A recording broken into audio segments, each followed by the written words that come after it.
Donc pour commencer, définition du sujet. D'accord? D'accord, ok. Voilà.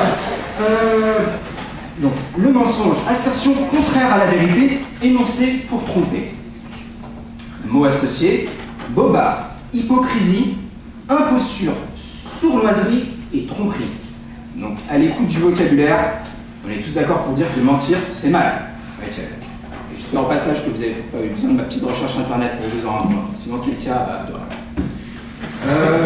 D'un point de vue personnel, je suis d'accord. Pardon, mentir, donc c'est mal. Mais comme tout le monde dans la vie, j'ai des principes et des règles. Je vous explique. Voler, c'est mal. On est d'accord. Personne n'aime voler. Mais si un jour, en allant au McDo,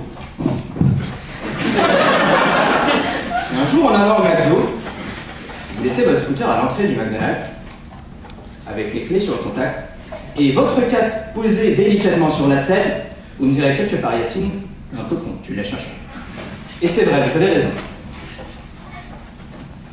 Donc, un autre exemple, la prostitution. La prostitution, c'est mal, mais... D'accord. Arrête là pour celui-là, je pense que vous avez pas compris la démarche. Donc, retour à la question. Mentir, bien, pas bien, mal nécessaire, mais pourquoi mentir? Donc, j'ai donc demandé à Google, et voici donc les réponses les plus pertinentes que j'ai pu obtenir. Alors, parce qu'on est dans la merde. Parce qu'on n'a pas fait son devoir maison.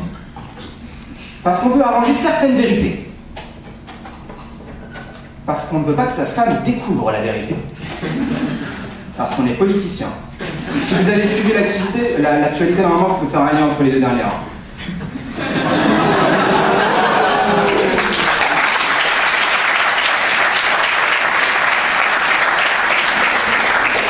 Et la dernière, parce qu'on fait de la pub. Essayons donc maintenant d'illustrer un petit peu tout ça avec des cas concrets. Premier cas, lorsqu'on est dans la mer.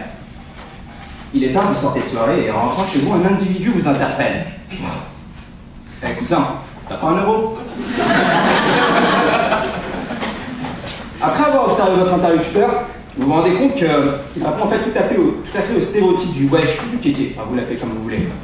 Et le peu de jugeote qui vous reste à 5 h du matin est suffisant pour vous rendre compte qu'en fonction de votre réponse, votre soirée risque de s'envenimer.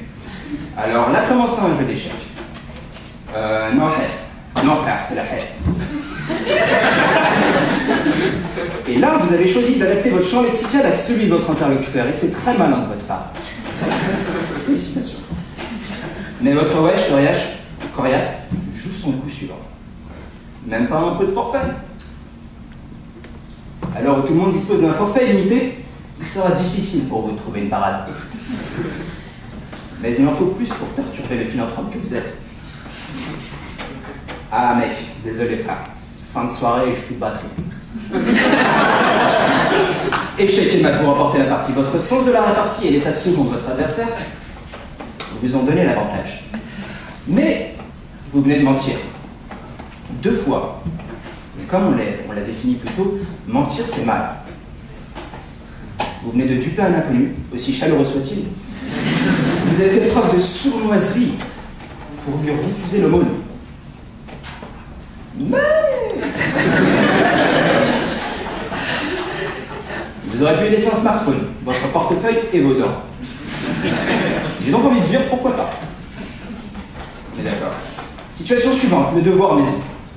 Notre professeur a donné comme deadline dimanche soir pour rendre le devoir.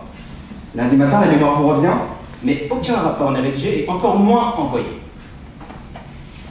L'enseignant concerné ne manque pas de vous le rappeler, ce à quoi vous répondez. Quoi? Vous n'avez pas reçu? J'ai pourtant passé tout le week-end, tout mon amour, tout mon... Non, vous versez des larmes, tout ça, rien n'y fait. Et c'est mal ce que vous faites. Parce que vous n'avez aucune idée du sujet. La clémence de votre professeur l'amène à consulter sa mail encore une fois, mais rien n'y fait. Aucune trace de votre devoir. Il ne vous reste donc qu'une solution. Écoutez, monsieur, je vous le renvoie dès que je rentre chez moi. Ça se tente. Dans toute sa miséricorde, il accepte votre marché. Vous avez donc jusqu'à ce soir pour rédiger votre devoir. Mais votre sens aigu de l'approximation vous a déjà mis dans des situations bien plus embarrassantes. Vous vous dites, je suis large.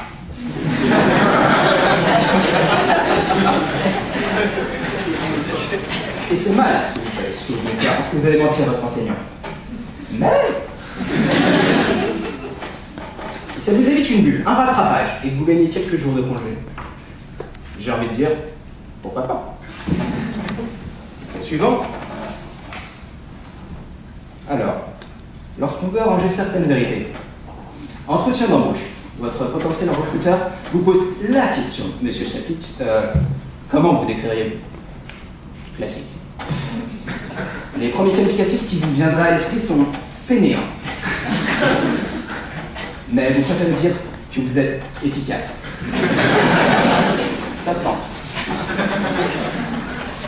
Certains se savent dans leur travail, mais ils choisiront de dire j'aime bien faire des choses. Les plus insociables d'entre vous diront qu'ils préfèrent se concentrer sur leur travail. Façon plus simple de dire qu'on est un no-life en fait.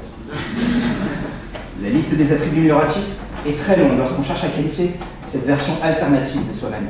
Vous savez, celle qui n'existe en fait que durant vos entretiens d'embauche. Genre, ouais, les heures sup, ouais, pas de soucis. Mais faire passer un défaut pour une qualité quelque part, c'est mentir, on est d'accord? Je dirais même que c'est de l'imposture. Mais si ça vous permet d'obtenir un poste, payez votre loyer, vos factures, votre forfait illimité, vous rachetez un scooter. Pourquoi pas? Pour les autres cas, les politiciens et la pub, eh bien, vous n'avez qu'à allumer la télé, ou alors aller au McDo. Pour ce qui est de la vérité à votre femme, eh bien, mentir c'est mal. Mais si ça vous permet d'éviter de louer les services d'un de nos avocats ici présents, j'ai envie de dire pourquoi pas. Quelque part, enfin, en même temps, ça leur ferait du travail, donc bon. Enfin, je veux dire, non pas que vous en manquez, c'est pas ce que je veux dire.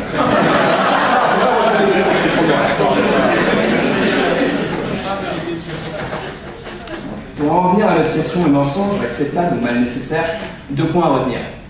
Donc, le premier, tout dépend de quel côté de la barrière on est. Est-ce qu'on est le trompeur ou le trompé? Est-ce qu'on est le recruteur ou le recruté? Est-ce qu'on est l'enseignant ou est-ce qu'on est l'étudiant? Vous voyez ça comme vous voulez. Et un mensonge reste une vérité. Jusqu'au jour où vous apprenez que les lasagnes sont faites à base de cheval et non de bœuf. Merci.